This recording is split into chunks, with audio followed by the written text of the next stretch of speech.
পথ চলিতে কথা বলিতে পথ চলিতে কথা বলিতে পথ চলিতে কথা বলিতে পথ চলিতে কথা বলিতে তোমরা গাও গাও কৃষ্ণ নাম কৃষ্ণ নাম হরি নাম তোমরা গাও গাও কৃষ্ণ নাম কৃষ্ণ নাম হরি নাম তোমরা গাও গাও কৃষ্ণ নাম কৃষ্ণ নাম হরি নাম তোমরা গাও গাও কৃষ্ণ নাম কৃষ্ণ নাম হরি নাম পথ চলিতে কথা বলিতে পথ চলিতে কথা বলিতে তোমরা গাও গাও কৃষ্ণ নাম কৃষ্ণ নাম হরি নাম তোমরা গাও গাও হরি হরি কৃষ্ণ নাম হরি নাম পথ চলিতে কথা বলিতে পথ চলিতে কথা বলিতে তোমরা গাও গাও কৃষ্ণ নাম কৃষ্ণ নাম হরি নাম কৃষ্ণ নাম হরি নাম কৃষ্ণ নাম হরি নাম তাই বাবা আমার মহাপ্রভু তিনি যখন নবদ্বীপে এসেছিলেন বাবা আজ থেকে কতদিন আগে এসেছিলেন আমার মহাপ্রভু আজ থেকে 537 বছর পূর্বে দোল পূর্ণিমা তিথিতে 1407 শতাব্দে 23 ফাল্গুন 1486 খ্রিস্টাব্দে নবদ্বীপে আমার সচি মায়ের কোলে এলে আমার নিমাই চাঁদ। হ্যাঁ গো, কারো গ্রামেতে যদি আমার গৌর হরি নেমে আসে আপনারা কি করবেন? ডিজে বাজাবেন? কিন্তু ওই নবদ্বীপের মাটিতে যখন আমার গৌর হরি নেমে এসেছিল ওই নবদ্বীপবাসী কি করেছিল জানো? আমাদের মতো বাবা ডিজে বাজায়নি, তারা উলুধ্বনি শঙ্খধ্বনি করে আমার মহাপ্রভু যে এসেছে তার আনন্দ উপভোগ করছিল। কেমন ভাবে? ও তোরা দেখবি যদি আয় সোনার নদী আয়, সচি মাতার দুলালিয়া নেচে নেচে যায়। তোরা দেখবি যদি আই সোনার নদিয়া সচি মাতার দুলালিয়া রে চেনে চেরা দেখবি যদি আয় সোনার নদী আয়, সচি মাতার দুলালিয়া নেচে নেচে যায়। তোরা দেখবি যদি আই সোনার নদিয়া সচি মাতার দুলালিয়া রে চেনে চেরা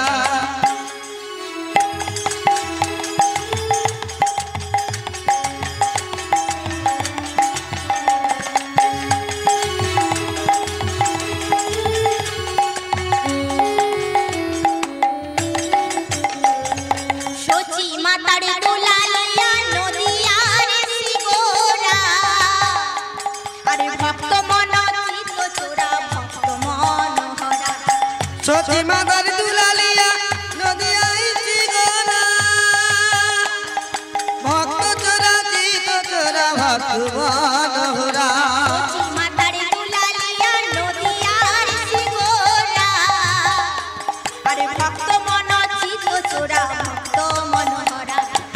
সচি মাতার দুলালিয়া নদিয়া এই সিগুরা ভক্ত চোরা চিত চোরা ভক্ত মনোহরা দেখবি যদি আয় সোনার নদিয়ায় সচি মাতার দুলালিয়া নেচে নেচে যায় তোরা দেখবি নদিয়ায় সোনার নদিয়ায় সচি মাতার দুলালিয়া নেচে নেচে যায় দেখবি নদিয়ায় সোনার নদিয়ায় সচি মাতার দুলালিয়া নেচে নেচে যায় সচি মাতার দুলালিয়া নেচে নেচে যায় সচি মাতার দুলালিয়া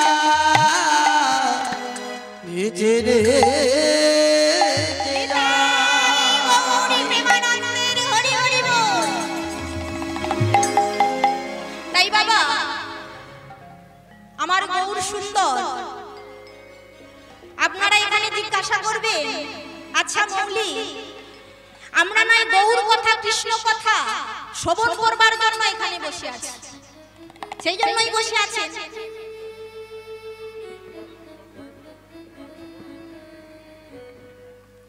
কিন্তু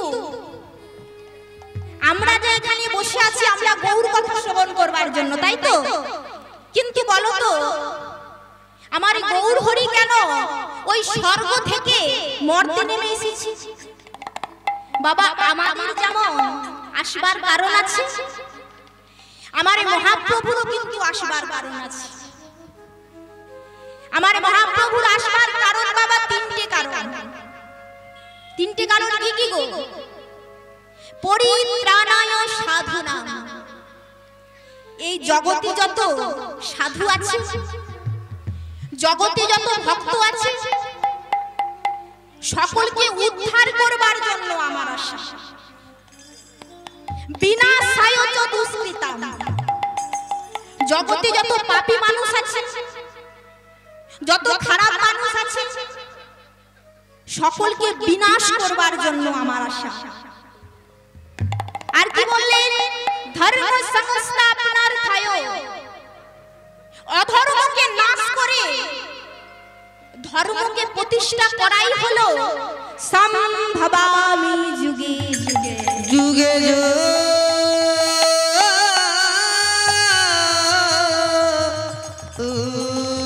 যুগে তাই বাবা লীলার মধ্যে প্রবেশ করবার আগে আমরা সকলেই জানি যেখানে হয় হরিনাম সংকীর্তন সেটাই হয় মধুরময় বৃন্দাবন তাই আমরা সকলেই বৃন্দাবনে আছি তবু আমরা লীলার মধ্যে প্রবেশ করব একটা বৃন্দাবনের ভজন শুনতে শুনতে তাই সকলে আমার সাথে মনে করবেন এখানে বৃন্দাবনে আছি তাই সকলে মিলে ওরে রাখাল রাজা বলে দে না কোথায় বৃন্দাবন শ্যাম কুণ্ড রাধা কুণ্ড গোবর্ধন রাখালে রাজা বলি রে না কোথায় বৃন্দাবন শ্যামকুণ্ড রাধাকুণ্ড গিরি গোবর্ধন শ্যামকুণ্ড রাধাকুণ্ড গিরি গোবর্ধন রাখাল রাজা বলে দে না রাখাল রাজা বলে দে না কোথায় বৃন্দাবন শ্যামকুণ্ড রাধাকুণ্ড রাখালে রাজা বলে দে না রাখালে রাজা বলে দে না কোথায় বৃন্দাবন শ্যামকুণ্ড রাধাকুণ্ড গিরি গোবর্ধন শ্যামকুণ্ড রাধাকুণ্ড গিরি গোবর্ধন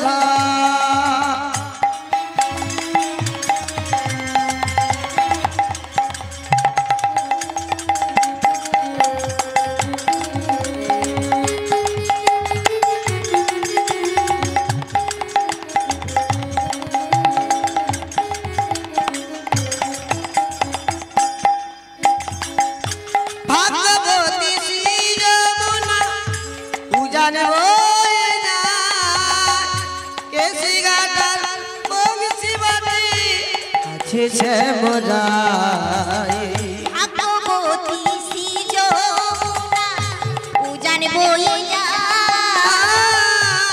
শ্রী ঘাটা বংশী বটে আছে শ্যামরা ভাগবতী শ্রী যমুনা উজান বয়ে যায় মিশি গাতার মিশি গতি আছে শ্যামরাই বাঁশরি বাজায় কালা বাঁশরি বাজায় শ্যামকুণ্ডে রাধা কুণ্ডে বসে শ্যামরা বাঁশরি বাজাই রে কালা বাঁশরি বাজাই শ্যামকুণ্ডে রাধা কুণ্ডে খুশি শ্যামরা রাখাল রাজা বলে দে না রাখাল রাজা বলে দে না কোথায় বৃন্দাবন শ্যামকুণ্ড রাধাকুণ্ড গিরিবহুর ধন রাখালে রাজা বলে রে না রাখালে রাজা বলে রে না কোথায় বৃন্দাবন শ্যামকুণ্ড রাধাকুণ্ড গিরি গোবর্ধন শ্যামকুণ্ড রাধাকুণ্ড গিরি গোবর্ধন শ্যামকুণ্ড রাধাকুণ্ড গিরি গোবর্ধন শ্যামকুণ্ড রাধাকুণ্ড গিরি গোবর্ধন। আচ্ছা মায়েরা বৃন্দাবনের রাজা কে গো বাবারা বৃন্দাবনের রাজা কে আমার রাধা রানী তাই সকলে মিলে রাধা রানীর নামে একটু জয়ধ্বনি দেব রাধা রানী কি রাধা রানী কি কৃষ্ণচন্দ্র কি নিজ নিজ গুরু কি নিতাই গৌর হরি হরি হরি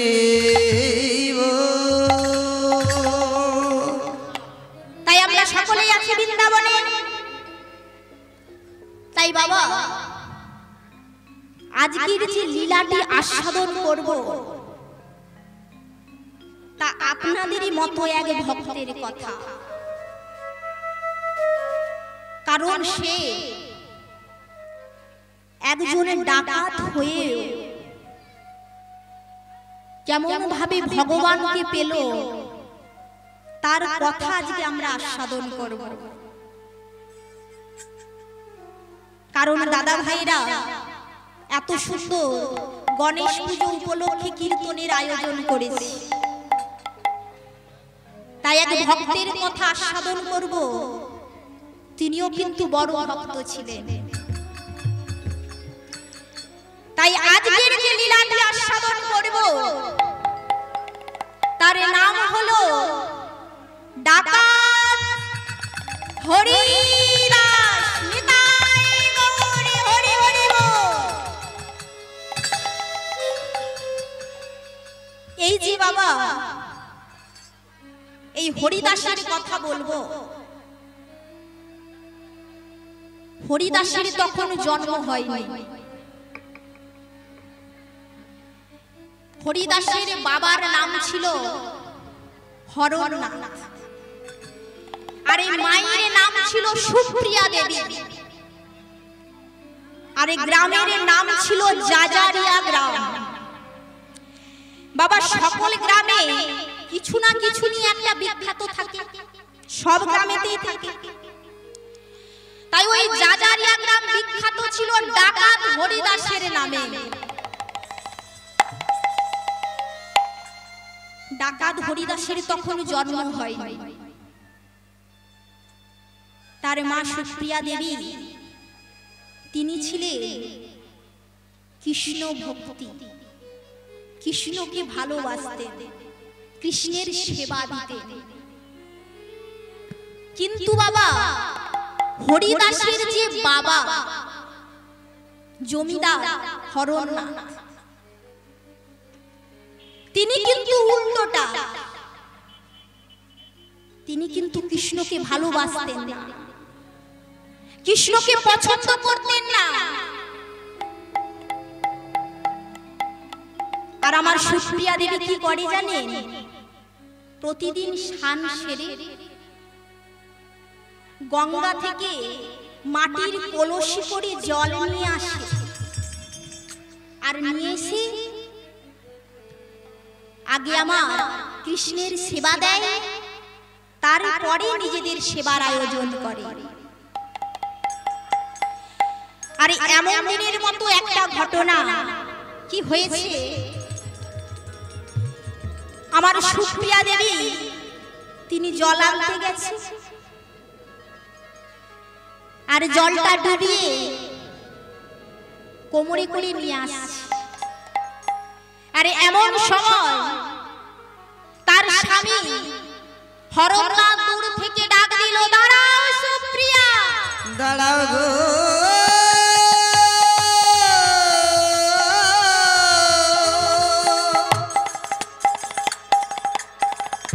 স্বামী ওখানে দাঁড়াও। আমার কিছু বলছেন স্বামী? হ্যাঁ, আমি তোমাকে বলছি। বলুন স্বামী। শোনো সুপ্রিয়া, আমি তোমার স্বামী, আমি তোমাকে আদেশ করছি, আজ থেকে তুমি আর কৃষ্ণ সেবা দেবে না, দেবে না, দেবে না। যে এই কথা বলা, সুপ্রিয়া দেবী একদম স্তব্ধ হয়ে গেছে। ওই যে মাটির কলসিতে করে জল নিয়ে যাচ্ছিল না, ওই কলসিটা ওখানেই পড়ে ভেঙে গেল। সুপ্রিয়া দেবী ছুটতে ছুটতে গিয়ে কৃষ্ণের চরণে আছাড় রেখে পড়ল, কৃষ্ণ তুই শুনতে পেলি আমার স্বামী কি বলল? তুই শুনতে পেলি কৃষ্ণ? আমি তোকে বড় ভালোবাসি, তাই আমি তোর সেবা না দিয়ে থাকতে পারবো না কৃষ্ণ। কিন্তু আমি যে আমার স্বামীর আদেশও অমান্য করতে পারবো না।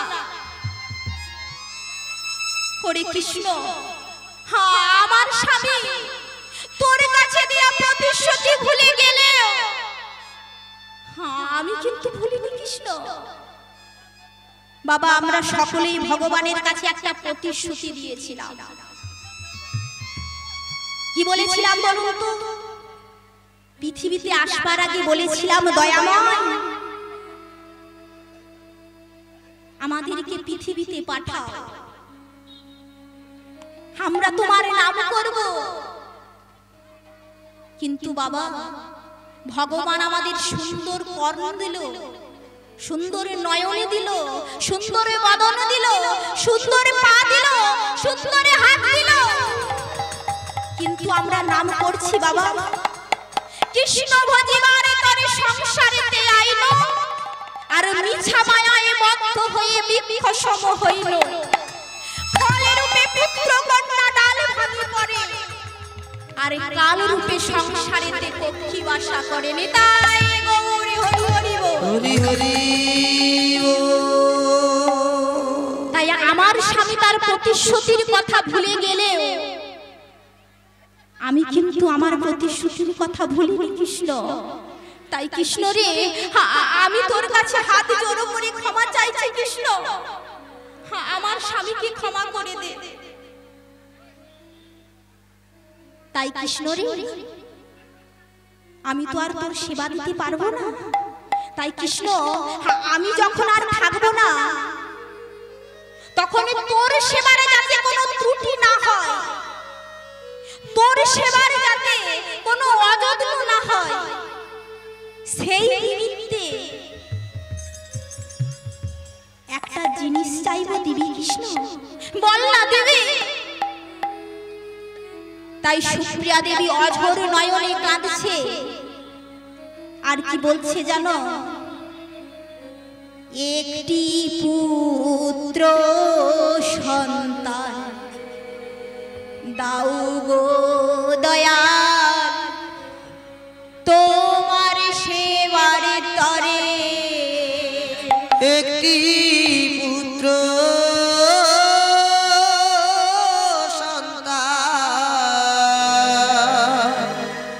দাও গো দয়া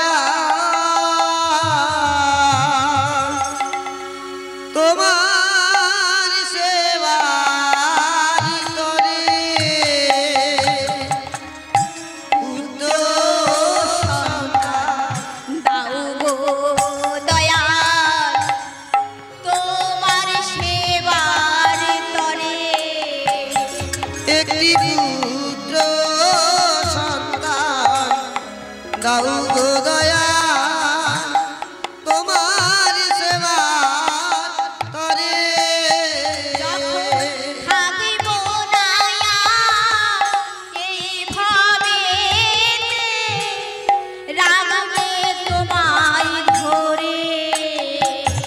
যখন থাকব নায়ার এইভাবে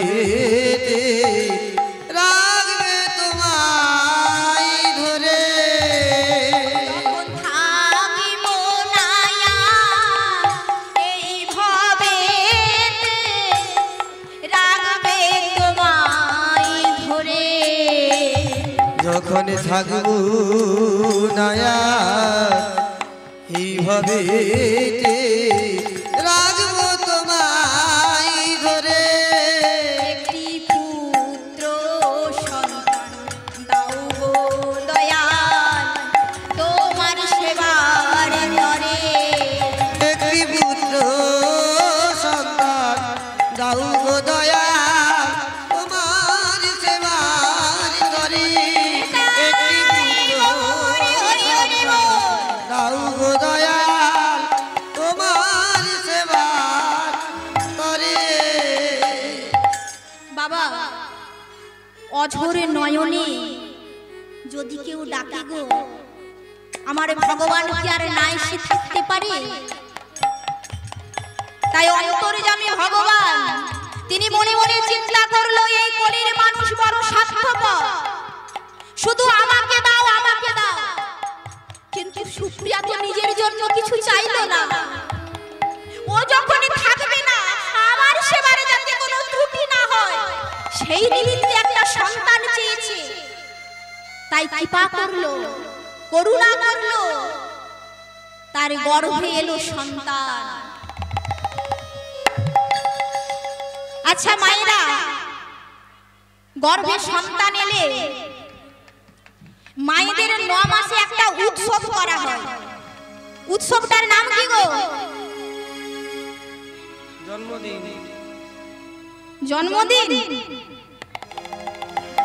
7 ভক্ষণ আরে বাবা শাস্ত্রে বলেছে সন্তান গর্ভে থাকাকালীন মা যেমন যেমন চরিত্র দেখাবে যেমন যেমন গুরুজনদেরকে ভক্তি করবে সন্তানের চরিত্রেও কিন্তু তেমন ছাপটা পড়বে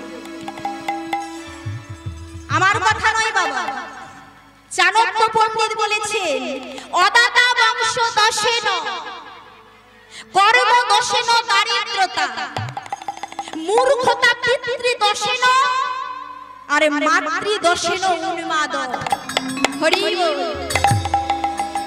বলছে অদাতা বংশ দশেন বংশের দোষের জন্য দাদু কীর্পন তার নাতি কীর্পন আমরা বলি না আর কর্ম দোষেন দারিদ্রতা তোমার কর্মের ফলের জন্য তুমি গরিব আর মূর্খতা পিতৃ দোষেন বাবার জন্য ছেলে মূর্খ আরে মাতৃ দোষেন উন্মাদ সন্তানে যদি উন্মাদ হয় খারাপ হয় কার জন্য না মায়ের জন্য কারণ বাবা একটি মায়ের উপদান দিয়ে একটি শিশু গঠিত হয় আর সকলেই জানে আমার কথা নয় শাস্ত্রে রয়েছে মহাভারতে একদিন সুভদ্রা তার স্বামী অর্জুনকে বলছে স্বামী আপনাকে অনেক দিন থেকে একটা প্রশ্ন জিজ্ঞাসা করব ভাবি কিন্তু করা হয়ে ওঠেনি আজকে কি বলতে পারি হ্যাঁ বলো তাই বাবা সুভদ্রা যখন ওই কথাটা জিজ্ঞাসা করেছিল তার স্বামীকে, তখন সুভদ্রার গর্ভে ছিল সন্তান। সেই সন্তানটার নাম কি গো? না অভিমন্যু।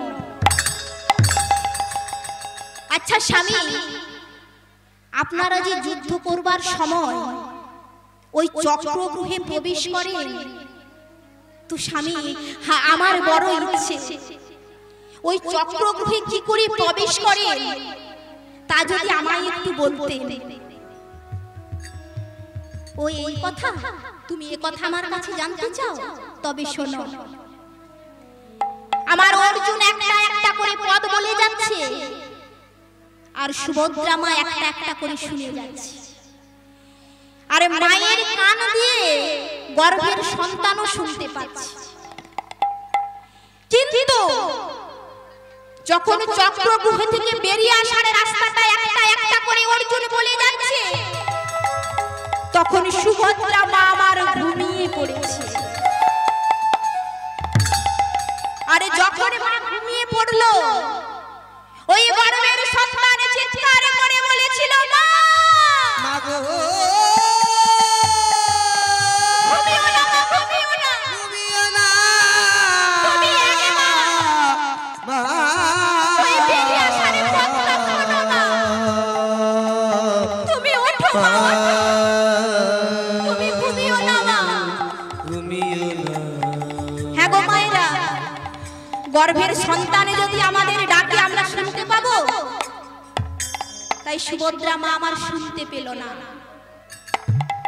তাই চক্রগৃহে প্রবেশ করার পথটা জেনে নিল ওই সন্তানে গর্ভের মধ্যে থেকে, কিন্তু বেরিয়ে আসার পথটা আর জানতে পারলো না, কারণ সুভদ্রা মা আমারে ঘুমিয়ে গিয়েছিল। আর ওই মায়ের একটু ভুলের জন্য অভিমন্যুকে সপ্তরথী ঘিরে হত্যা করলো। কারণ প্রবেশ করার পথটা সে গর্ভে থাকাকালীন জেনে নিয়েছিল, কিন্তু বেরিয়ে আসার পথটা আর জানেনি। সেই জন্য যখন হত্যা করেছিল, বারবার চিৎকার করে বলে উঠেছিল, মা শোনো মা শোনো, এর জন্য একমাত্র দায়ী তুমি। কারণ সেদিন যদি তুমি একবার না ঘুমিয়ে ওই বেরানোর পথটা জানতে, আমাকে অকালে মরতে হতো না মা। তাই আমার মৃত্যুর জন্য একমাত্র দায়ী তুমি, তুমি, তুমি।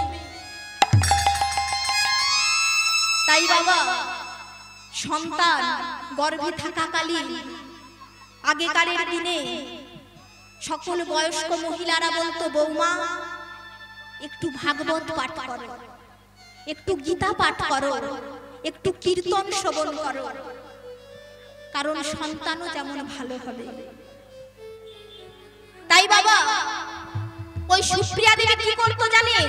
স্বামীর আদেশ মতো সারাদিন কাজকর্মে ব্যস্ত থাকতো, আর যখন রাত্রি বেলা হয়ে যেত তখন ওই কৃষ্ণের কাছে জানাতো, ওরে কৃষ্ণ আমার সন্তান যেন ভালো হয়, তুই আমার স্বামীকে দেখিস, আমার সন্তানকে দেখিস। আর দেখতে দেখতে দিন মাস পূরণ হয়ে গেল, আমার সুপ্রিয়া দেবীর কোলে এলো একটি ফুটফুটে পুত্র সন্তান। কিন্তু বাবা সন্তান তো হলো, সন্তানের নাম কি দেবে? বাবা এখনকার সন্তানদের নাম কি গো? পাপাই, পাপাই, পাপাই। বাবা ছোট করে নাম দিচ্ছে, পাপকে ডাকছে পাপ, তুই ছিলি উপরে নেমে আয় নিচে। কিন্তু আগেকার দিনে সব ঠাকুরের নামে নাম দিত, যাতে শেষবারের মতো একবার সন্তানের নাম উচ্চারণ করলে আমার গোবিন্দের নাম উচ্চারণ করা হবে। তাই ওই সুপ্রিয়া দেবী মনে মনে চিন্তা করলো, আমি সন্তানের নাম কি দেব? যেহেতু আমি ভগবানের জন্য আমার সন্তানকে চেয়েছি, চেয়েছি, যেহেতু হরির দাসত্ব করবার জন্য সন্তানকে চেয়েছি, তাই আজ থেকে আমার সন্তানের নাম দিলাম হরিদাস।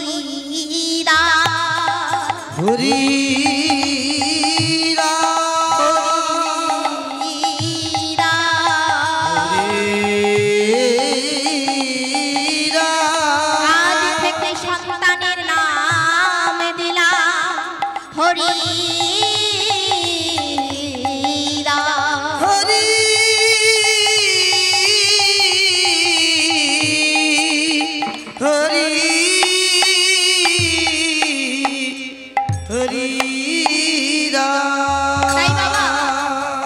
দেখতে দেখতে দিন কাটছে, দেখবেন সন্তান জন্মাবার পর যেন তাড়াতাড়ি বেড়ে যায়, মনে হয় না? আজ দেখবেন এইটুকুন, কালকে এত বড় হাঁটতে পেরে গেল, এরকমই তো হয়। তাই দেখতে দেখতে ওই ছোট্ট হরিদাস একটু একটু করে বড় হতে লাগলো। আর হরিদাসের যখন 6 বছর বয়স, হরিদাস সারাদিন কি করে জানো? গর্ভে থাকাকালীন মা সব সময় হরি হরি কৃষ্ণ কৃষ্ণ করতো তো, তাই সন্তানও সব সময় হরি হরি কৃষ্ণ কৃষ্ণ করে। তাই একদিন সুপ্রিয়া দেবী ডাক দিল, এই হরিদাস, এইদিকে আয়। আমাকে ডাকছো মা? হ্যাঁ, এইদিকে আয়। কিছু বলবি? এখানে চুপটি করে বস। কেন ডাকলি মা? তুই কি আমার কোনো কথা শুনবি না? না শুনবো, বল। এখানে চুপটি করে বস, আমি যা যা বলবো তুই তাই তাই বলবি। কি বলবে মা? আরে বাবা, তোকে পড়াশোনা কিছু কি করতে হবে না? সারাদিন হরি হরি বলে চলবে বাবা? বল, একটু পড়াশোনা করতে হবে না? আয় এখানে বস, আমি যা যা বলবো তুই আমার সাথে তাই তাই বলবি। ঠিক আছে মা, তুমি যা যা বলবে হ্যাঁ আমি তাই তাই বলবো। আচ্ছা ঠিক আছে, তাহলে বল তো দেখি, ও কৃষ্ণ কৃষ্ণ। তোকে ও বলতে বললাম তো, তুই কৃষ্ণ বলছিস কেন? আচ্ছা ঠিক আছে, তুমি এবারে বলো, আর ভুল হবে না। আমি ভাবলাম তুমি আমাকে কৃষ্ণ বলতে বলবে। ঠিক আছে, আর ভুল হবে না তো? তবে শোন, বল তো দেখি, আ কৃষ্ণ। তোকে ও বলতে বললাম কৃষ্ণ বলছিস, তোকে আ বলতে বললাম কৃষ্ণ বলছিস। আগে মা, আমি শুনছি তুমি আমায় কৃষ্ণ কৃষ্ণ বলতে বলছো। শোনো মা, শোনো, ওই কি হয় বলো তো বাবা? ওই কি হয় গো? ওই অজগর। আয়ে কি হয়? আম। হর্ষয়ে কি হয়? ঈগল পাখি। হর্ষয়ে কি হয়? ইঁদুর ছানা। আর দীর্ঘয়ে হয় ঈগল পাখি। এটাই আমরা সকলেই পড়ে এসেছি এতদিন।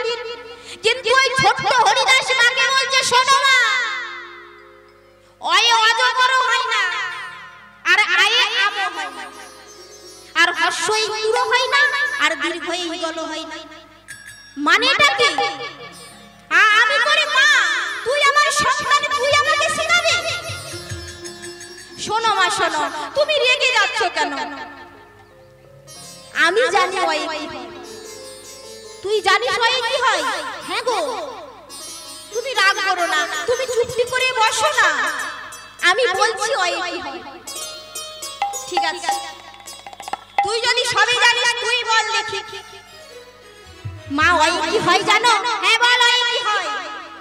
ওই হয় অহংকার। তাই কি বলছে দেখুন, অহংকারী করো না মা কভু তুমি মনে। অহংকার করো না মা কভু তুমি মানে। অহংকার করো না মা কভু তুমি মনে। অহংকার করো না মা কভু তুমি মানে। আচ্ছা বাবা, ওই ছোট্ট ছেলে বলছে মা অহংকার করো না, কারণ কেন গো? আমার ভগবান ভক্তের দুটো জিনিস সহ্য করে না। এক হলো ভক্তের চোখের জল, আর দুই হলো অহংকার। তাই বলছে অহংকার করো না গো কভু তুমি মনে। আচ্ছা ঠিক আছে, আয়ে কি হয় বল? আরে বলছি তো শোনো না, আয়ে কি হয় জানো? আয়ে আমারে বলতে এ জগতে কিছু নাই জানে রে তাই বলতে এ জগতে কিছু নাই জানে। আয়ে আমারে বলতে এ জগতে কিছু নাই জানে। আমার বলতে জগতে কিছু নাহি জানে। হ্যাঁ গো বাবা, আমার বলতে জগতে কিছু আছে? আমার বলতে কিছু আছে? সবই তো ভগবানের দেওয়া। তাহলে কীর্তন শুনবার আগে ঘরে তালা দিয়ে এসেছেন কেন? সবই তো তার, তাই না? তাই ওই ছোট্ট হরিদাস বলছে আমার বলতে এই জগতে কিছু নাহি জানে। তখন তার মা বলছে ঠিক আছে, ওই আয়ে জেনে নিলাম, এবারে হর্ষই কি হয় বল? হর্ষই কি হয়? তবে শোনো, ইহাই তুমি জেনে রেখো মা তুমি মনে। ইহাই তুমি জেনে রেখো মা গো তুমি মানে। ইহাই তুমি জেনে রেখো মা তুমি মনে। ইহাই তুমি জেনে রেখো মা গো তুমি মানে। এখানে অবধি থাক। আর আজকে ভালো লাগছে না, এবারে চলে যাই নাকি গো? ও মা, এখানেই রেখে দি। ছোট্ট হরিদাস বলছে তার মাকে, মা এখানেই রেখে দি, আর ভালো লাগছে না। কটা বাজছে বলো তো? তুমি এত রাত ধরে আমাকে এখনো বসিয়ে রেখেছো। মা, হ্যাঁ আমাকে আর পড়তে ভালো লাগছে না, হ্যাঁ আমি এবারে খেলতে যাব। শোন বাবা শোন, দীর্ঘই কি হয় বলে যা, আর তোকে কিছু বলবো না। না আমি বলতে পারবো না। শোন বাবা, দীর্ঘই কি হয় বলে যা, আমি তোকে কথা দিচ্ছি, আর আমি তোকে কিছু বলবো না। তুই দীর্ঘই বলে দিয়েই খেলতে চলে যাবি, ঠিক তো? হ্যাঁ রে বাবা। তবে শোনো, এই সকল জগৎবাসী কেউ জানে না দীর্ঘই কি হয়, তবে তুমি জেনে নাও দীর্ঘই কি হয় জানো? ঈশ্বর পরম কৃষ্ণ দয়া করে দিন জনে রে তাই। ঈশ্বর পরম কৃষ্ণ দয়া করে দিন জনে। ঈশ্বর পরম কৃষ্ণ দয়া করে দিন জনে। ঈশ্বর পরম কৃষ্ণ দয়া করে দিন জনে। ছোট্ট ছেলে সকলকে নিয়ে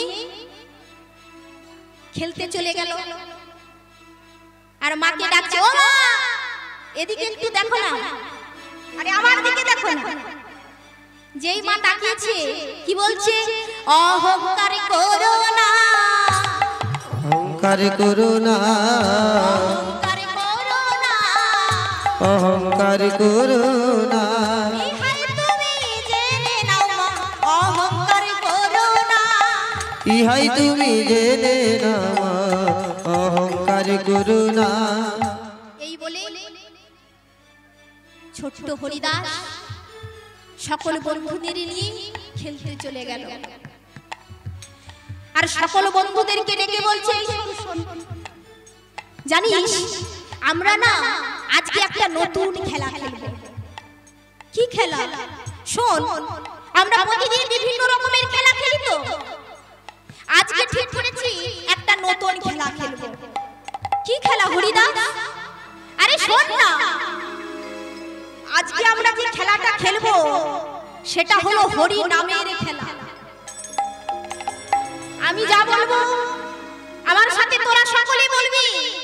কি রে, বলবি তো? আরে হ্যাঁ বলবো, তুই শুরু কর। তাই আমার ছোট্ট হরিদাস সকল বন্ধুদের নিয়ে নতুন একটা খেলা খেলছে। কি খেলা জানেন? হরি নামের খেলা।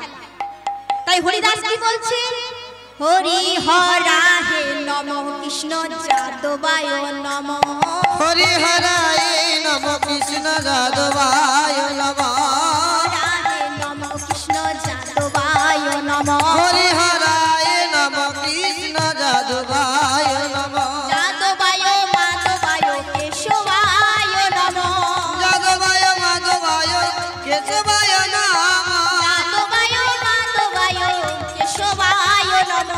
যাদবায় মাধবায় কেশবায় নাম গোপাল গোবিন্দ রাম শ্রী মধুসূদন গোপাল গোবিন্দ রাম শ্রী মধুসূদন গোপাল গোবিন্দ রাম শ্রী মধুসূদন গোপাল গোবিন্দ রাম শ্রী মধুসূদন গিরিধারী গোপীনাথ মদন মোহন গিরিধারী গোপীনাথ মদন মোহন গিরিধারী গোপীনাথ মদন মোহন গিরিধারী গোপীনাথ মদন মোহন হরিহরা হে নম কৃষ্ণ যাদবায় নম হরায় নম কৃষ্ণ যাদবায় নম যাদবায় মাধবায় কেশবায় নম যাদবায় মাধবায় কেশবায় নম হরিহরায় নম কৃষ্ণ যাদবায় নম হরিহরায় নম তাই বাবা যাদবায় নম ছেলেটা আনন্দের সঙ্গে খেলা করছে। আচ্ছা বলুন তো, আমরা কথায় কথায় একটা কথা বলে থাকি, কারো যদি হয় পৌষ মাস, কারো হয় কি গো ফাল্গুন মাস, কি হয় সর্বনাশ। আমার এইদিকে বাবারা বলে দিলেন কি হয় সর্বনাশ। তাই ওই ছোট্ট ছেলে 6 বছরের ছেলে হরিদাস তিনি সকল বন্ধুদের নিয়ে খেলা করছে, কিন্তু তার বাড়িতে হয়ে গেছে একটা সর্বনাশের খেলা। কিন্তু ছোট্ট হরিদাস জানে না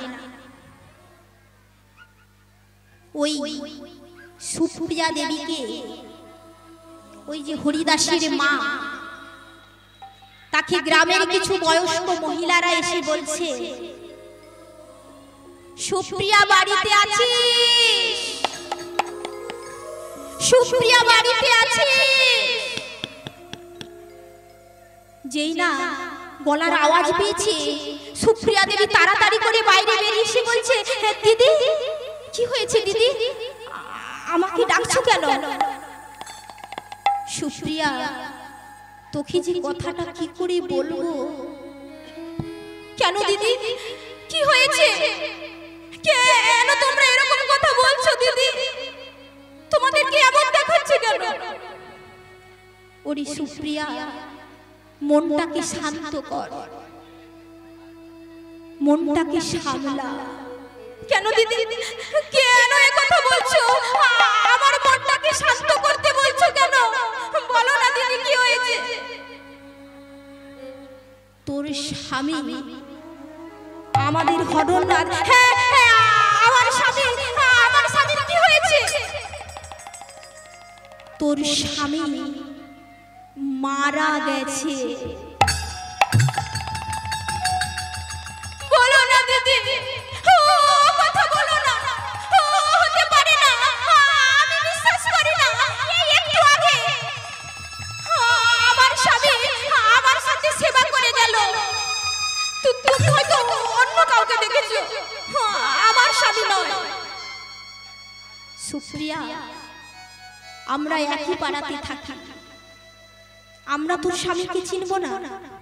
এতদিন থেকে বাস করছি। যেই না এই কথা বলা, সুপ্রিয়া দেবী চিৎকার করে কেঁদে উঠলে। আরে এত জোরে চিৎকার করে কাঁদলে, ওই যে পাশের গ্রামে ছেলেটা খেলতে গিয়েছিল, মায়ের চিৎকার ছেলেটার কানে গেল। ছুটতে ছুটতে ছেলেটা এসে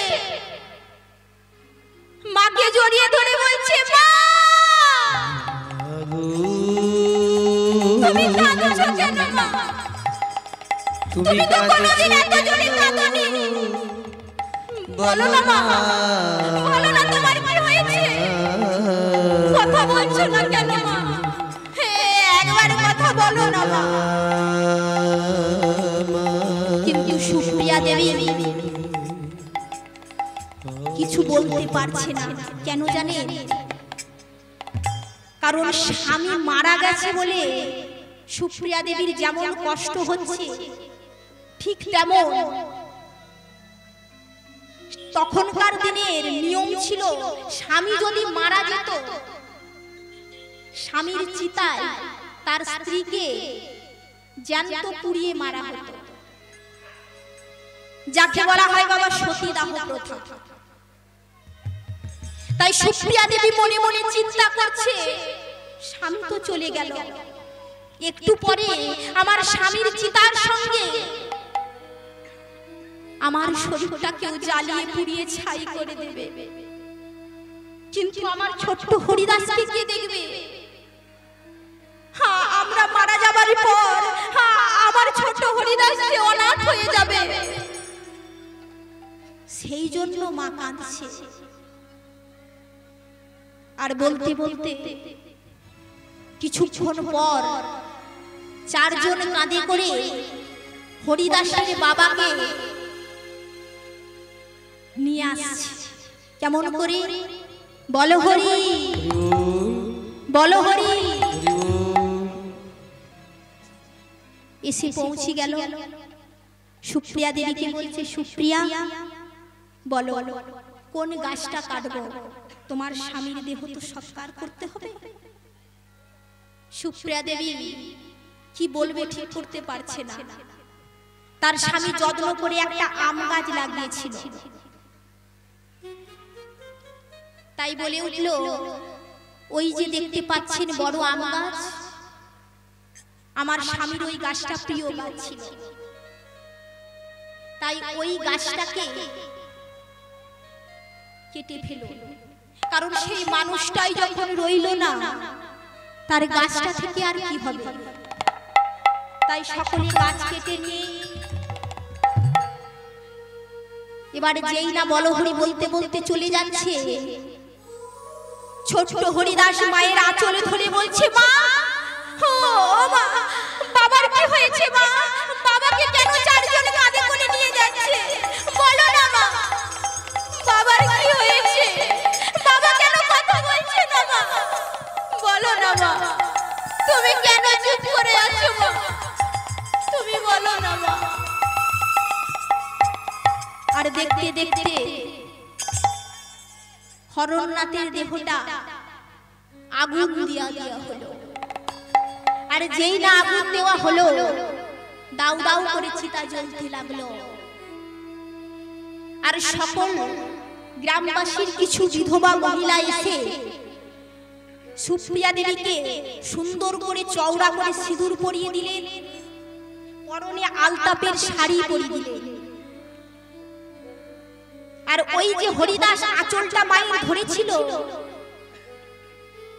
আঁচলটাকে জোর করে ছাড়িয়ে দিল।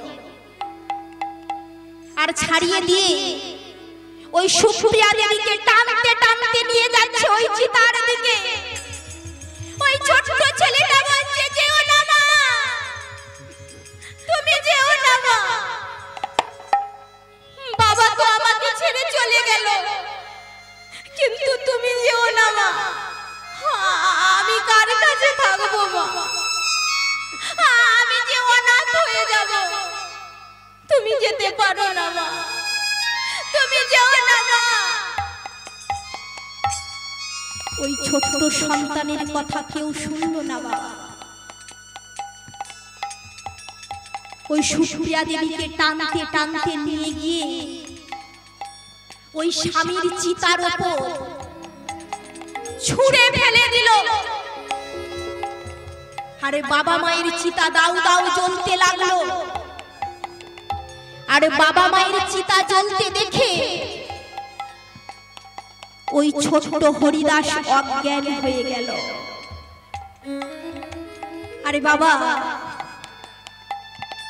আমরা কত কষ্ট করি, কত যন্ত্রণা করি, কত কিছু ভোগ করি, কিন্তু বাবা যখন আমরা মারা যাই তখন আমাদের সব ওখানেই শেষ হয়ে যায়। তাই আমার পদকবি কি বললেন, আমার মনটারে বলি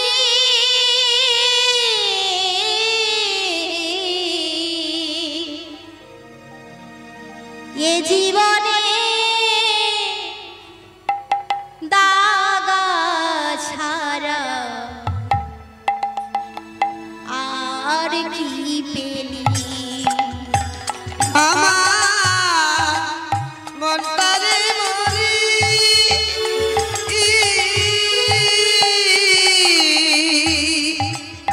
এ জীবনে রাগা ছাড়া আর কি পেলি এ জীবনে রাগা ছাড়া আর কি পেলি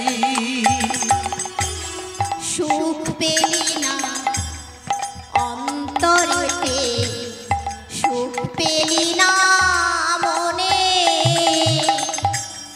সারা জীবন কেঁদে কেঁদে ভাসলি নয়ন জলে সুখ পেলি না অন্তরে সুখ পেলি না মনে সারা জীবন কেঁদে কেঁদে হাসলি নয়ন জলে সুখ পেলি না অন্তরেতে সুখ পেলি না মনে সারা জীবন কেঁদে কেঁদে ভাসলি নয়ন জলে সুখ পেলি না অন্তরেতে সুখ পেলি না মনে সারা জীবন কেঁদে কেঁদে হাসলি নয়ন জলে পরের জন্য কেঁদে কেঁদে পরের জন্য কেঁদে কেঁদে বুকটা ভাসালি এ জীবনে দাগা ছাড়া আর কি পেলি এ জীবনে দাগা ছাড়া আর কি পেলি দেখতে দেখতে হরিদাসের বাবা মার চিতাটা জ্বলে পুড়ে ছাই হয়ে গেল। আর যখন হরিদাসের জ্ঞানটা ফিরে এসেছে তখনই দেখছে ওই শ্মশানে ঘাটে আর কেউ কোথাও নেই, শুধু বাবা মায়ে ওই ছাইটুকু পড়ে আছে। তাই ওই ছোট্ট হরিদাস এক পা দু পা করতে করতে বাবা মায়ের চিতার দিকে এগিয়ে গেল। আর ওই যে ছাই হয়ে গেছে ওই দু মুঠো ছাই হাতে নিয়ে চিৎকার করে বলে উঠল, মা মাগো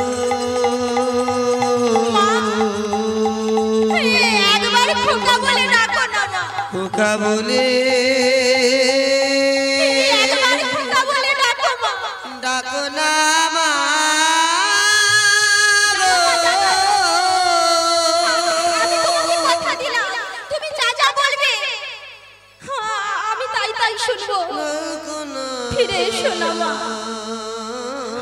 আমি কার কাছে থাকবো মা, তুমি একবার ফিরে এসো মা। আমি যে অনাথ হয়ে গেলাম মা, তোমরা কেন আমাকে ছেড়ে চলে গেলে মা? আরে মনে মনে চিন্তা করলো ছোট ছেলে তো, ওই গ্রামবাসীর লোকেরা আমার বাবা মাকে পুড়িয়ে মেরেছে, তাই ওই গ্রামবাসীর লোকেদের আমি আজ থেকে আর শান্তিতে থাকতে দেব না, দেব না, দেব না।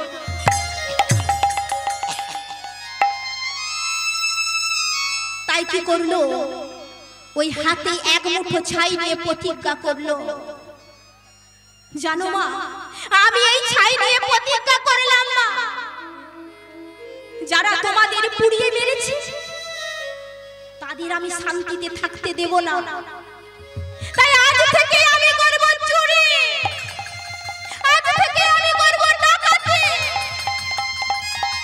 সকলের ঘুম আমি কেড়ে নেব মা। আর এই কথা বলে ছোট্ট হরিদাস বাড়ি ফিরে গেল। আর বাড়ি ফিরে যে দুটো ঘর, একটাতে থাকে তার কৃষ্ণ আর অপরটাতে তারা থাকতো। তাই যখন কৃষ্ণের মূর্তিটা পেরিয়ে যাচ্ছে, হঠাৎ কৃষ্ণের বিগ্রহের উপর মুখটা পড়ল। ওই চোখ দুটো গেল কৃষ্ণের উপর। ছুটে গিয়ে কৃষ্ণের মূর্তিটাকে হাতে নিয়ে বলছে, তুই নাকি ভগবান?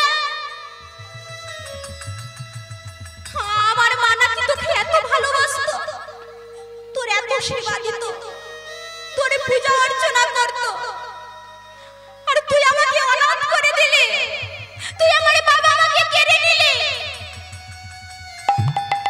তাই মানি না আমি ভগবান বলে। আজ থেকে মনে করব ভগবান বলে কেউ হয় না। তাই তোর স্থান এই মাটির বেদির উপর আর নয়। তাই ওই মাটির বিগ্রহটা নিয়ে ছুটতে ছুটতে গিয়ে ওই ছোট্ট হরিদাস কি করলো জানো? ওই নদীর জলের উপর ছুঁড়ে ফেলে দিল। আর বাবা, ওই ছোট্ট হরিদাস একটু একটু করে বড় হচ্ছে। আর বড় হতে হতে হরিদাসের বয়স হয়ে গেল 18 বছর। দেখিতে দেখিতে দিন কাটিতে লাগিল, কাটিতে লাগিল। দেখিতে দেখিতে হরিদাসে 18 বছর হলো। 18 বছর।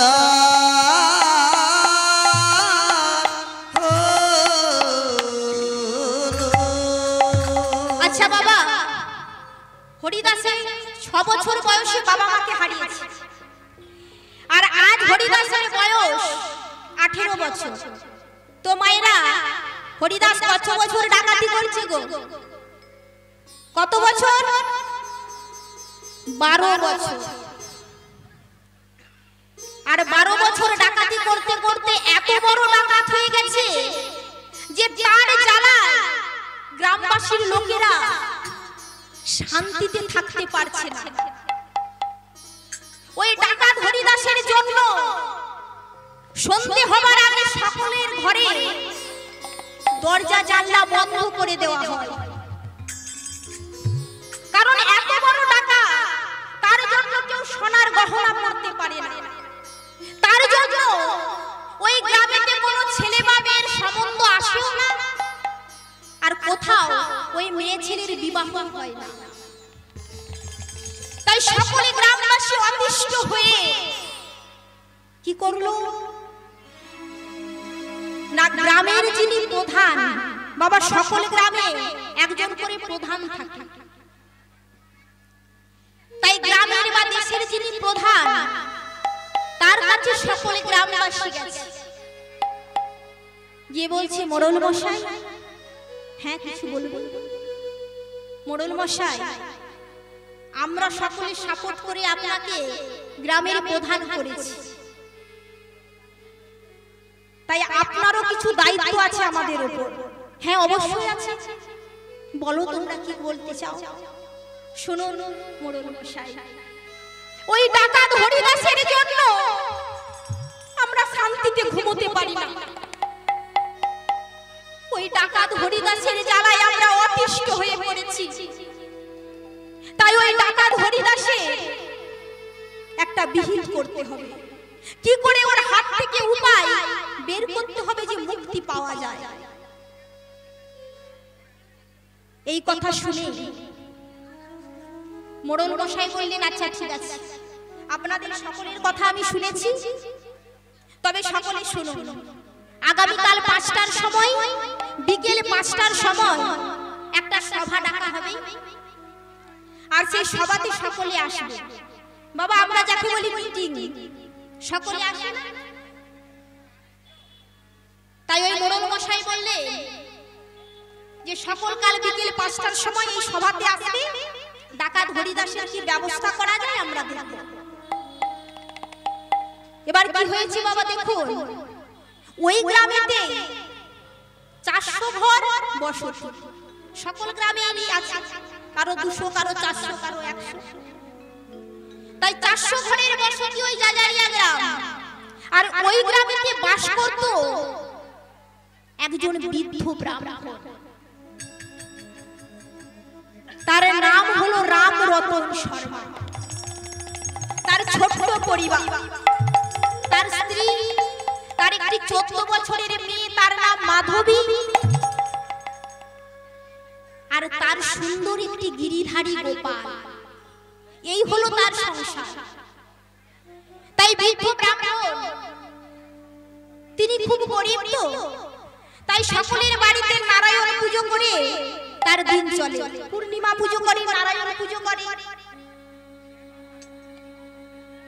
তাই তারপরের দিন বিকেল 5টার সময় তার মেয়ে মাধবী এসে বলছে, বাবা বাবা বাবা, ও বাবা। হ্যাঁ রে মা, কিছু বলবি? ও বাবা, তোমার মনে নেই কি রে, ওই যে মোড়ল মশাই বলেছিল না আজ বিকেল 5টার সময় ওই সভাতে যেতে? মনে আছে মা, কিন্তু আমি যে কি করব?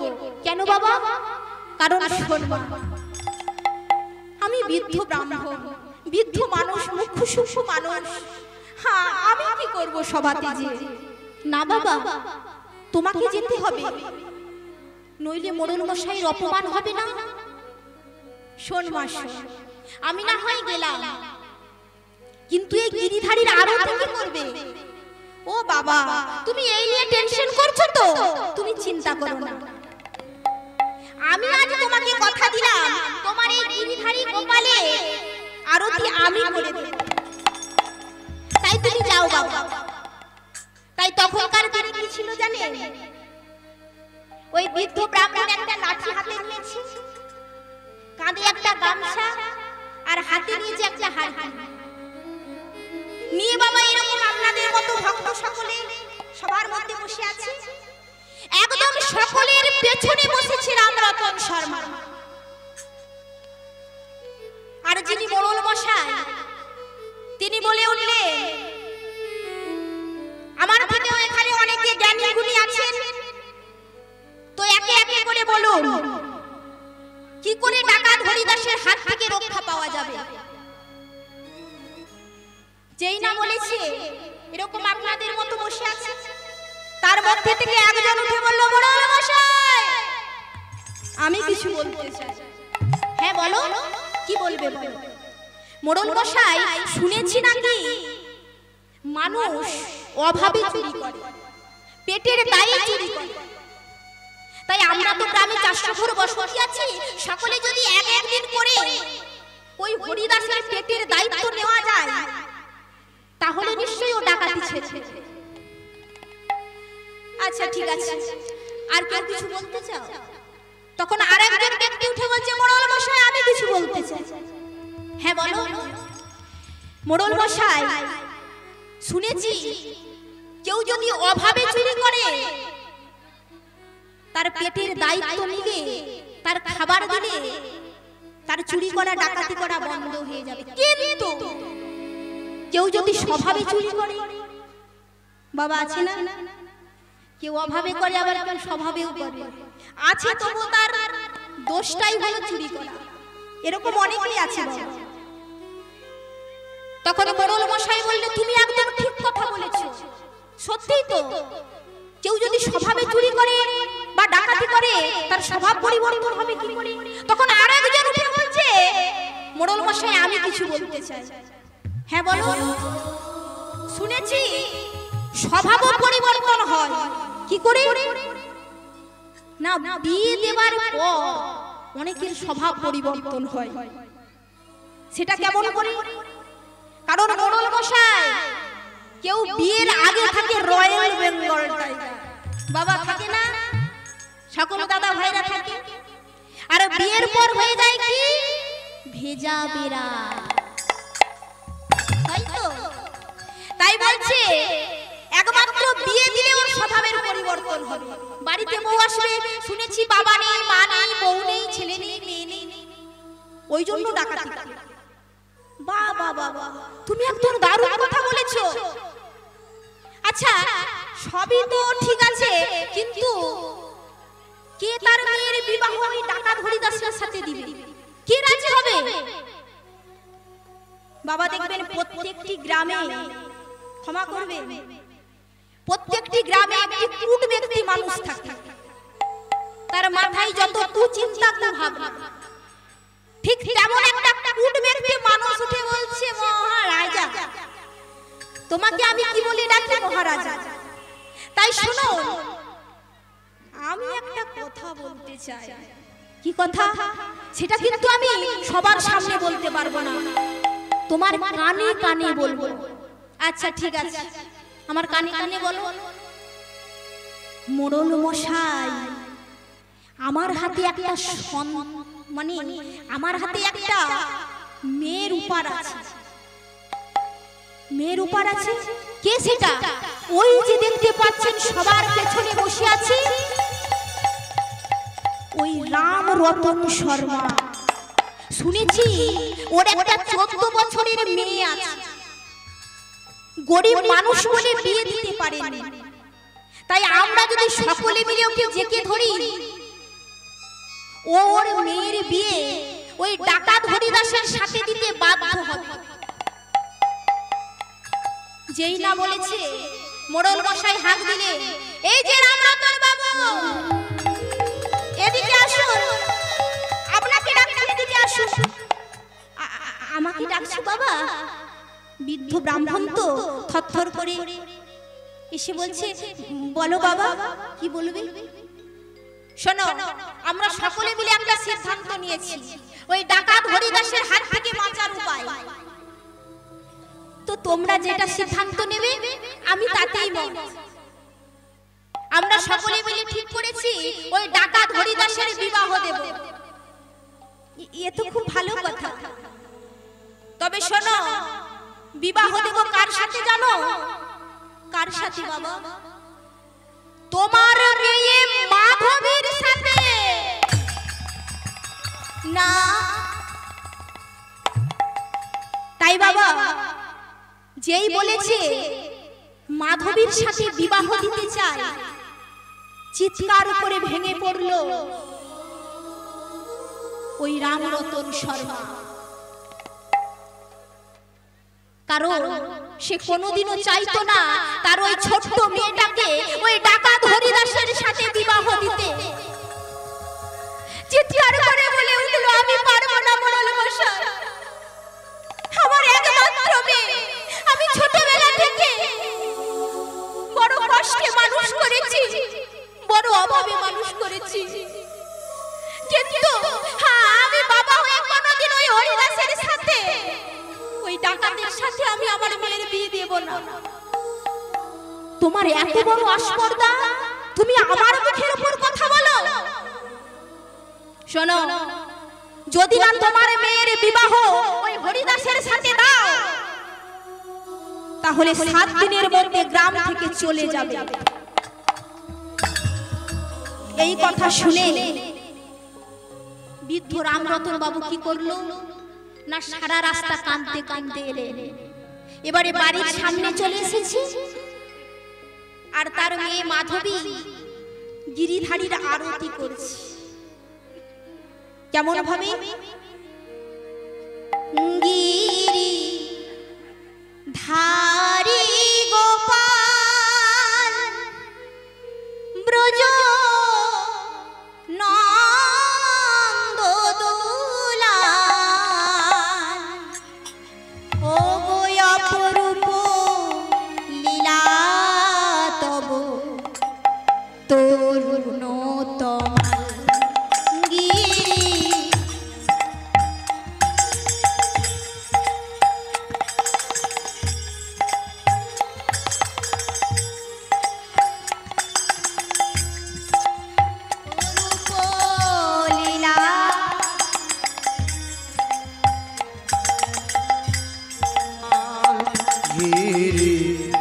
ধারি গোপাল যশোদার কাছে তুমি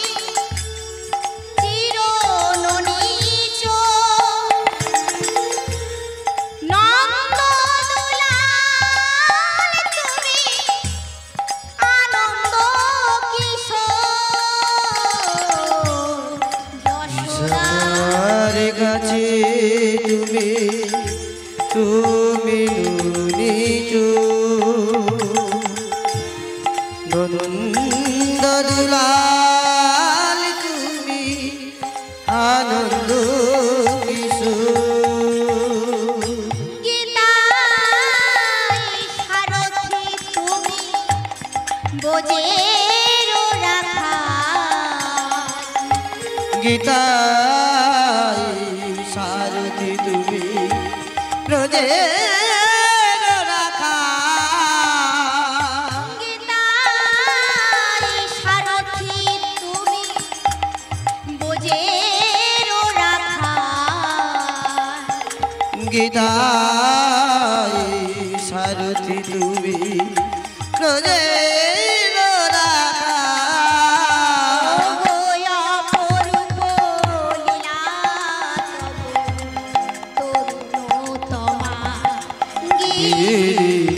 ধরে গোপাল ব্রজ নন্দ দুলাল অপূর্ব লীলা তব তরুণ তোমার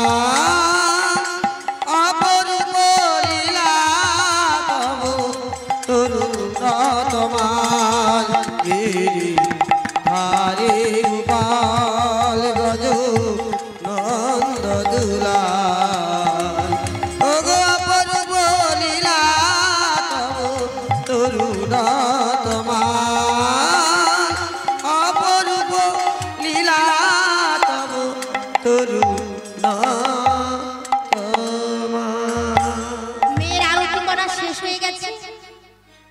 বাবা সারা রাত্রি কেঁদেই চললে, এসে বাড়িতে শুয়ে পড়েছে। মেয়ে মনে মনে ভাবলো, কি জানি বাবা কেন হঠাৎ এসে শুয়ে পড়লো, নিশ্চয়ই শরীরটা নিশ্চয়ই খারাপ। তাই গিয়ে বললো, ও বাবা, বাবা রাত্রির খাবার খাবে না বাবা? না রে, আজকে আর খাবো না, তুই আর তোর মা মিলে খেয়ে শুয়ে পড়। এবার আমার রামরতন বাবু কি করলো না, সারা রাত্রি ধরে দু চোখের পাতা এক করলো না, সারা রাত্রি বাবা কেঁদেই গেলেন আর কেঁদে কেঁদে বালিশ ভিজিয়ে ফেললেন। এবার সকাল হয়ে গেছে, মেয়ে মাধবী উঠে মনে মনে চিন্তা করছে, তাই তো আমার বাবা প্রতিদিন ভোর 4টের সময় উঠে পড়ে, আজকে কি ব্যাপার 7টা বাজছে বাবা এখনো উঠছে না কেন? তাহলে কি বাবার শরীরটা খারাপ? যে বলছে, বাবা ও বাবা, কি গো তুমি এখনো উঠছো না কেন? বাবা তুমি সারা না। যেই না বাবা গায়ে হাত দিয়েছে, না তো বাবার গাটা তো ঠিকই আছে। কিছুক্ষণ পর মেয়ে ডাকাডাকির পরে বাবা উঠে বলছে, হ্যাঁ মা আমাকে ডাকছিলে? হ্যাঁ বাবা। তোমার চোখ দুটো ফুলে গেছে কেন বাবা? তুমি কি সারা রাত্রি কেঁদেছিলে? হ্যাঁ রে মা, আমি সারা রাত্রি কেঁদেছি। মা, ওই বাবা আর মেয়ের কথার মাঝখানে মা এসে পৌঁছেছে। আচ্ছা স্বামী, কালকে ওই সভাতে কি হলো? তুমি তো কিছু বললে না, এসে শুয়ে পড়লে। বলো না স্বামী, কি হয়েছে? কেন আপনি সারা রাত এত কেঁদেছে? যেই নাই কথা বলা, ওই রামরতন বাবু কেঁদে কেঁদে বলছে, জানিস মা, ওরে মা, আমি তোর বাবা, আমি কি করে তোকে বলবো? বলো না বাবা, কি হয়েছে বলো না। জানিস ওই সভার মধ্যে মোড়ল মশাই কি বলেছে জানে? তোকে বলিদান দিতে হবে। কি বলছো বাবা? আমি কিছু বুঝতে পারছি না। বলিদান দিতে হবে বলে? জানো, আমাদের একমাত্র মেয়ে মাধবীকে ওই গ্রামবাসীর লোকেরা সবাই মিলে ঠিক করেছে ওই ডাকাত হরিদাসের হাত থেকে বাঁচার জন্য আমাদের মেয়েকে ডাকাতের সাথে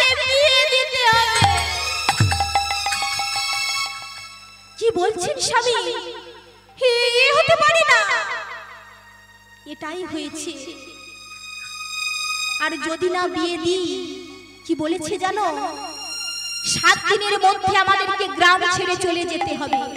স্বামী, আর দেরি নয় স্বামী, আজকে রাত্রি বেলায় আমরা চলে যাব। স্বামী স্ত্রীর কথা হচ্ছে, ওই 14 বছরের মেয়ে মাধবী বলে উঠল, দাঁড়াও বাবা, দাঁড়াও মা, তোমরা আমার একটা কথা শুনবে। কি কথা? বাবা, আমি ওই ডাকাত হরিদাসকে বিবাহ করতে রাজি। কি বলছিস? তোর কি মাথা খারাপ হয়ে গেছে? তুই জানিস ও একজনই ডাকাত? জানি বাবা, আমি জানি ও একজনই ডাকাত।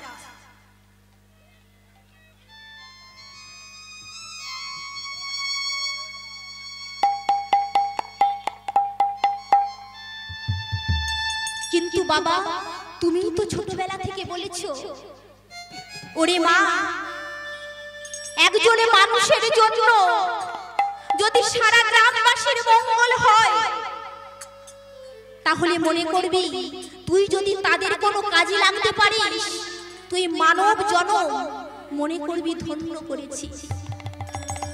বাবা, মনে নেই আজকে যে ভারতবর্ষে আমরা মাথা উঁচু করে দাঁড়িয়ে আছি, সেই ভারতবর্ষ যখন স্বাধীন হয়েছিল, তখন কত বিপ্লবী তাদের জীবন আত্মবলিদান করেছিল,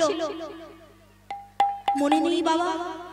সেই জন্য তো আজকে আমরা মাথা তুলে ভারতবর্ষে চলাফেরা করতে পারছি। তাই বাবা, আমার জন্য যদি সারা গ্রামবাসীর মঙ্গল হয়, আমি ওই ডাকাত হরিদাসকে বিবাহ করতে রাজি বাবা। বাবা, ভক্তরা খারাপটাকেও ভালো করে দিতে পারে। একটা ছোট্ট প্রমাণ আপনাদেরকে দিচ্ছি। একজন মিলিটারি ছিল বাবা, সে ব্রাহ্মণের ছেলে হয়ে কর্মসূত্রে সে মিলিটারির চাকরি করে। এবার কি হয়েছে, হঠাৎ একদিন গাড়ি অ্যাক্সিডেন্টে তার একটা পা বাবা ভেঙে গেছে। আর যেই না ভেঙে গেছে, হাসপাতালে ভর্তি আছে, তার গুরুদেব এসেছে দেখা করতে। হ্যাঁ রে বাবা, পাটা ভেঙে ফেললি, কি করবি বল, তোর কপালে ছিল এটা হয়ে গেছে। তখন ওই শিষ্য গুরুদেবকে বলছে, গুরুদেব, এই যে আমার পাটা ভেঙে গেছে না, আমার একটু দুঃখ হচ্ছে না। কি বলছিস রে? হ্যাঁ গুরুদেব, কারণ কেন জানেন, আমি ব্রাহ্মণের ছেলে, কর্মসূত্রে মিলিটারির চাকরি করি।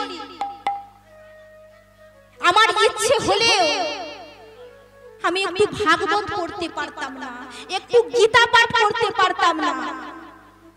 তাই ভগবান আজকে কৃপা করেছে, আমাকে করুণা করেছে, যে এই যে আমি 24 ঘন্টা এখানে বসে থাকবো, আমার 24 ঘন্টা সময় আছে, আমি একটু ভাগবত পাঠ করতে পারবো।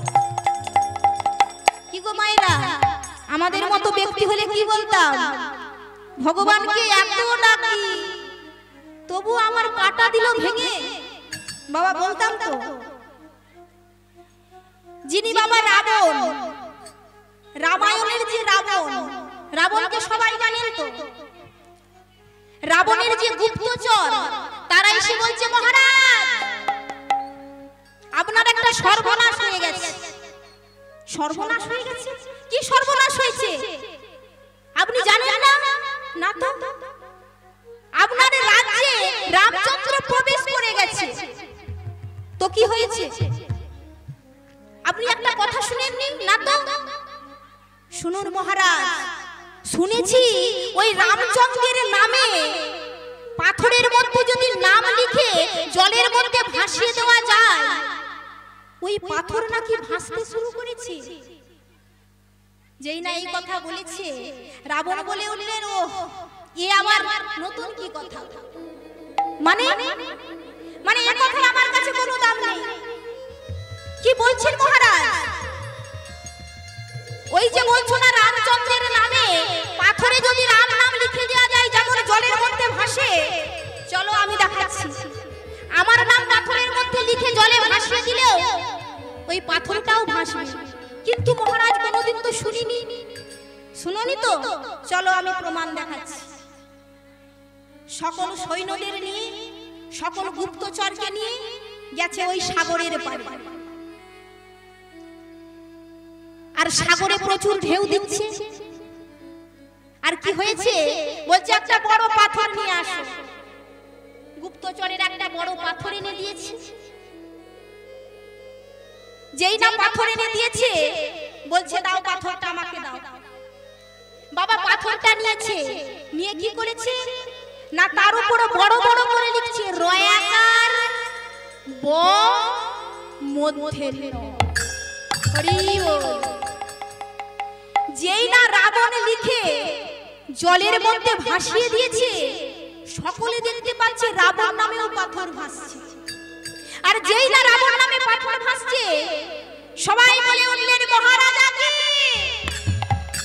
মহারাজাকে। সকলে জয়ধ্বনি দিতে দিতে মনের আনন্দে রাজ্যে ফিরে এসেছে। কিন্তু সবাই বিশ্বাস করলেও একজন কিন্তু বিশ্বাস করলো না। সে কে গো? না রাবণের স্ত্রী মন্দোদরী। স্বামী যখন রাত্রে ঘুমিয়েছে, স্বামীর পদসেবা করতে করতে বলছে স্বামী একটা কথা আপনাকে জিজ্ঞাসা করব। হ্যাঁ মন্দোদরী বলো। আচ্ছা স্বামী, সবাই বলছে নাকি আপনার নামে পাথর ভাসে? হ্যাঁ সবাই যেটা দেখেছে সেটাই বলেছে। স্বামী সকলে বিশ্বাস করলেও আমি কিন্তু বিশ্বাস করছি না। কেন না স্বামী সত্যি করে বলুন, আপনি একজন ব্রাহ্মণের ছেলে, আপনি একজন সত্যবাদী, আপনি একজন জিতেন্দ্রিয়। আমি জানি, কেউ না জানুক, আমি জানি আপনি কোনোদিন একটা মিথ্যে কথা বলেননি। বলুন না স্বামী, সত্যি কি আপনার নামে পাথর ভাসতে পারে? মন্দোদরীর এই কথা শুনে রাবণ বলে উঠল, এই না হলো আমার সহধর্মিণী। জানো মন্দোদরী, রাবণ নামে কোনোদিন পাথর ভাসেনি, আর কোনোদিন পাথর ভাসতেও পারে না। তবে কি স্বামী ওরা সকলে বলছে রাবণ নামে নাকি পাথর ভাসছে? হ্যাঁ মন্দোদরী, ওরা সকলে দেখছে রাবণ নামে পাথর ভাসছে। কিন্তু জানো মন্দোদরী, ওপরে আমি রয়াকারে ব মধ্যন্ন লিখে দিলেও পাথরের নিচে লিখেছি রয়াকার ম। তাই জানো মন্দোদরী, যে আমাকে ধরে রেখেছে সে রয়েছে নিচে, আর আমি যার উপরে আশ্রয় করে আছি আমি রয়েছি উপরে। তাই সকলে জানলো রাবণ নামে পাথরে ভাসে, কিন্তু কোনোদিনও নয় মন্দোদরী, কারণ রাবণ নামে কোনোদিন পাথরে ভাসতে পারে না। নিতাই গৌর হরি হরি। তাহলে বাবা ভক্ত খারাপটাকেও ভালো করে দিতে পারে। তাই মাধবী বলছে বাবা তুমি যাও।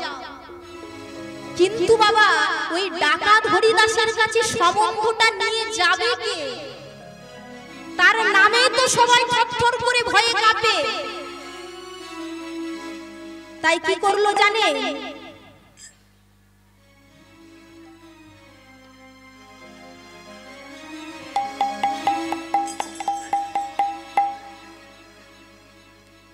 তাই কি করেছে জানে? ওই মেয়ের কথা মতো 6 দিনের দিনে ওই রামরতন বাবু গেছে ডাকাত হরিদাসের বাড়ি। বাবা জঙ্গলের মাঝখানে ডাকাত হরিদাসের বাড়ি। আর ডাকাত হরিদাস সারাদিন কি করে জানেন? সারা রাত্রি ধরে চুরি ডাকাতি করে, আর দিনের বেলায় সারা দুপুর বাবা ঘুমিয়ে কাটিয়ে দেয়। আর রামরতন বাবু কি করেছে? গিয়ে দরজায় ধাক্কা করছে। কেউ বাড়িতে আছো? কেউ বাড়িতে আছো?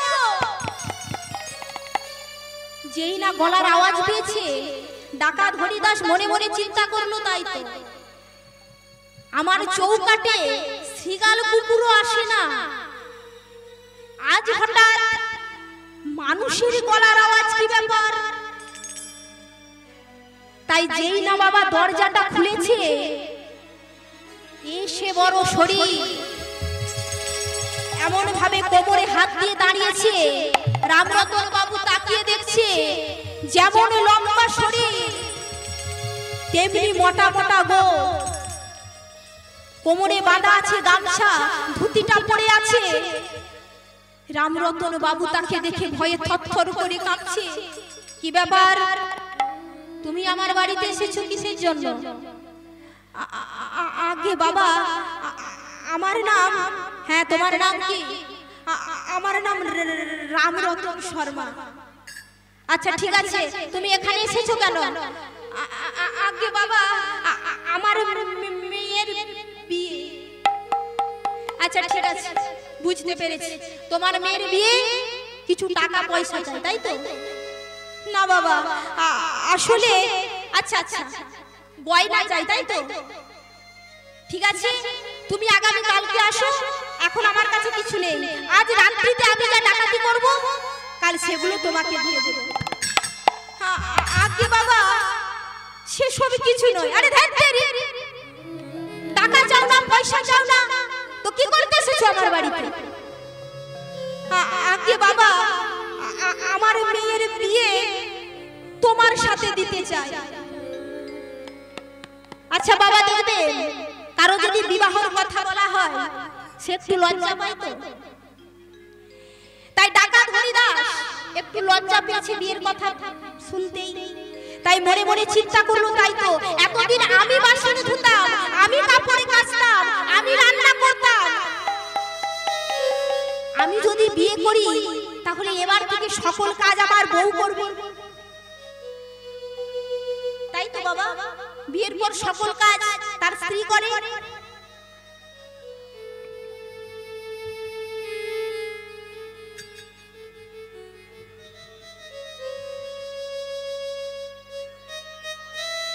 তাই বিয়ের পর সকল কাজ যখন তার স্ত্রী করে, তাই ডাকাত হরিদাস মনে মনে ভাবলো, আচ্ছা হঠাৎ চেঁচিয়ে পড়ে কেন আমার সাথে মেয়ের বিবাহ দিতে এসেছে?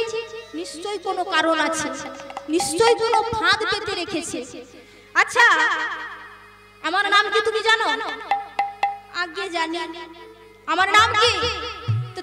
তোমার নাম ডাকাত হরিদাস।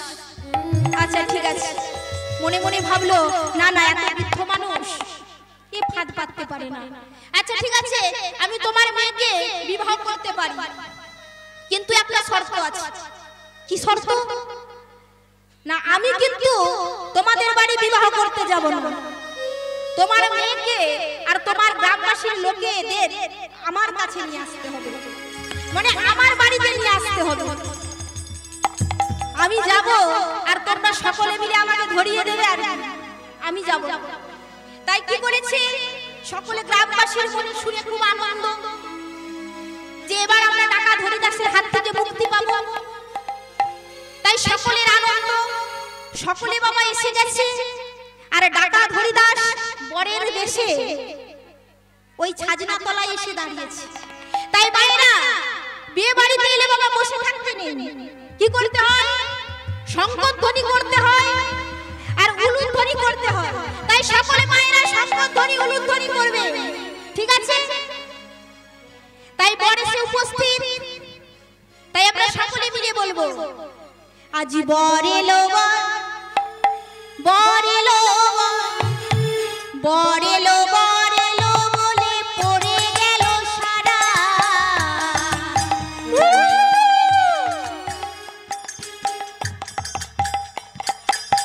বর এলো, বর এলো বলে পড়ে গেল সারা। আজি বর এলো, বর এলো, বর এলো, বর এলো বলে পড়ে গেল সারা। বর এলো, বর বরেলু বরেলু বরেলু বলি পড়ে গেল সারা বরেলু বরেলু বলে পড়ে গেল সারা যেন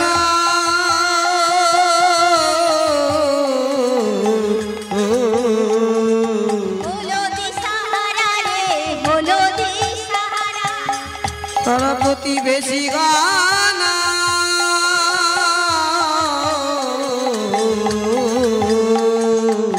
হলুদি সাহারা গো হলুদি সাহারা হলুদি সাহারা গো হলুদি সাহারা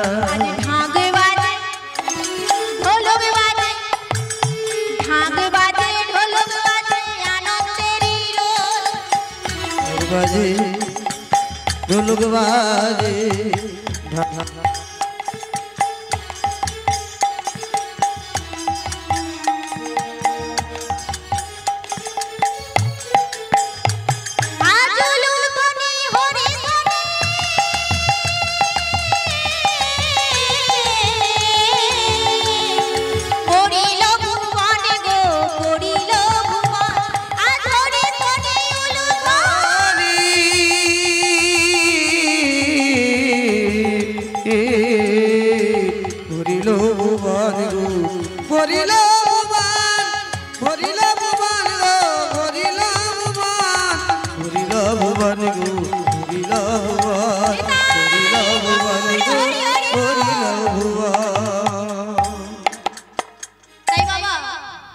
ডাকাত হরিদাসের সাথে মাধবীর বিবাহ হয়ে গেল।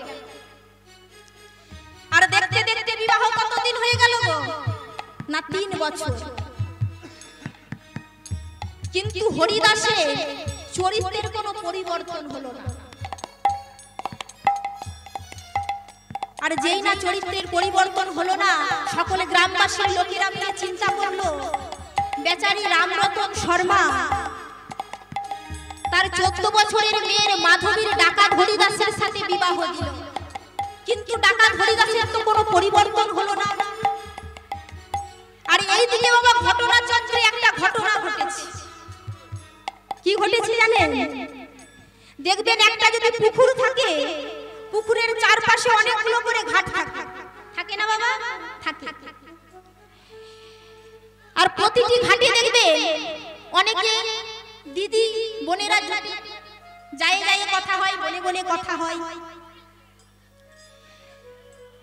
তাই এক ঘাটে আমার মাধবী গেছে, তার স্বামী ওইকে ডাকাতি করতে যায়। কোথাও পাঁচিল টপকাতে যে পা কেটে রক্ত লেগে থাকে, কোথাও ধুলোবালি লেগে থাকে। তাই ওই ধুতিগুলোকে নিয়ে আমার মাধবী গেছে বাবা পুকুর ঘাটে কাচতে। আর দেখবেন পুকুর ঘাটে সকল মেয়েদের মনের কথা হয়, হয়তো মায়েরা হয়তো গো। তাই এক দিদি অন্য দিদিকে বলছে, জানো গো দিদি, কি দুঃখের কথা আর বলি, কাউকে বলিনি, তোমাকে বলছি। কি হয়েছে রে? জানো দিদি, পরশুদিন রাতে তোমার ঠাকুরপো আমার কোমরে এমন জোরে লাথি মেরেছে, আমি চলতে পারছি না গো দিদি। তোর মুখ পুরি, স্বামী তোকে মেরেছে, এই কথাটা তুই সবাইকে বলছিস? তোর কোনো কাণ্ডজ্ঞান নেই? স্বামী হলো পতি, স্বামী হলো গুরু, গুরু নিন্দা করতে নেই। তাই স্বামীর নিন্দা মোটেও করিস না। তবে শোন, আমি আজ অবধি কাউকে বলেছি যে তোরে দাদা আমাকে গালে এমন জোরে গালে চড় মেরেছে, তুই তো দাঁত নড়িয়ে দিয়েছিস? বল, আমি আজ অবধি কাউকে বলেছি? বাবা, এটা বলা হলো না। তাই মেয়ে মেয়ে কথা হচ্ছে। আরেক ঘাটের দিদি আরেক দিদিকে বলছে, জানো গো দিদি, তুমি একটা কথা শোনোনি? কি কথা রে? সত্যি তোমার মন কোন দিকে থাকে গো? ওই যে আমাদের শিব মন্দির আছে না, হ্যাঁ, ওই শিব মন্দিরে আজ থেকে 7 দিন কীর্তন হবে, ভাগবত পাঠ হবে। আমি তো বাবা 7 দিনই শুনতে যাব, তুমি যাবে না? এই কথাটা হচ্ছে। আর আমার ওই মাধবী অপর ঘাট থেকে বাবা শুনতে পাচ্ছি। আর যেই না শুনতে পেয়েছে মনে মনে চিন্তা করলো, তাই তো কতদিন আমি ভাগবত পাঠ শুনিনি, কতদিন আমি কীর্তন শুনিনি, সেই ছোটবেলায় বাবার কাছে শুনতাম, তাই আমিও যাব ওখানে ভাগবত পাঠ শুনতে। তাই তাড়াতাড়ি করে সকল কাজ সেরে স্বামীকে সেবা দিয়ে, স্বামী শুয়ে আছে, স্বামীর পদ সেবা করছে। আর পদ সেবা করতে করতে বলছি, স্বামী একটা কথা জিজ্ঞাসা করব, বলো কি কথা? আচ্ছা স্বামী, ওই যে শিব মন্দির আছে না, ওখানে নাকি আজ থেকে ভাগবত পাঠ হবে। তো স্বামী, আপনি যদি আদেশ করেন আমি একটু ভাগবত পাঠ শ্রবণ করতে যাব, একটু কীর্তন শ্রবণ করতে যাব। যেই না এই কথা বলা, ডাকাত হরিদাস বাবা শুনেছিল, ধীর ধীর করে ওঠে, বসে ওই মাধবীর গালে একটা ঠাস করে চড় মেরেছে। তোর এত বড় অস্পর্ধা, তুই একজন ডাকাতের স্ত্রী হয়ে বলিস আমি কীর্তন শুনতে যাব, ভাগবত শুনতে যাব, এত বড় অস্পর্ধা। মাধবী গালের সমস্ত ভক্ত মণ্ডলীর উদ্দেশ্যে জানানো যাইতেছে যে কেউ প্রসাদ না পেয়ে বাড়ি যাবেন না, সকলের জন্য প্রসাদ রয়েছে, সকলে প্রসাদ গ্রহণ করে বাড়ি যাবেন এবং কীর্তন গান শ্রবণ করুন, প্রসাদ গ্রহণ করে যে যার বাড়ি যাবেন। নিতাই গো প্রেমানন্দে হরি হরি বল।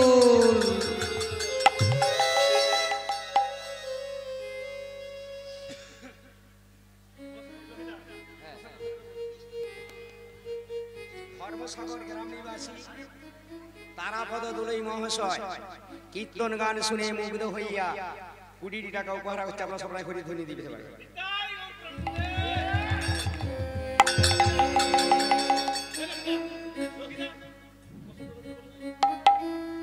আচ্ছা, যারা প্রসাদ পাননি তারা প্রসাদ পেয়ে বাড়ি যাবেন।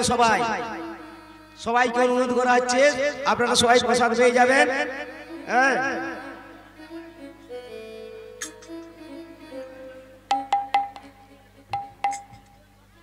তাই বাবা মাধবী গালের মধ্যে হাত বুলাতে বুলাতে মনে মনে ভাবছে, স্বামী আমি একদিন না একদিন তো ভাগবত পাঠ শ্রবণ করতে যাব। শুধু আমি একা যাব না, আমার সাথে আমি আপনাকেও নিয়ে যাব। বাবা দেখবেন, কোন সংসারে যদি স্ত্রী ভক্তিমতী হয়,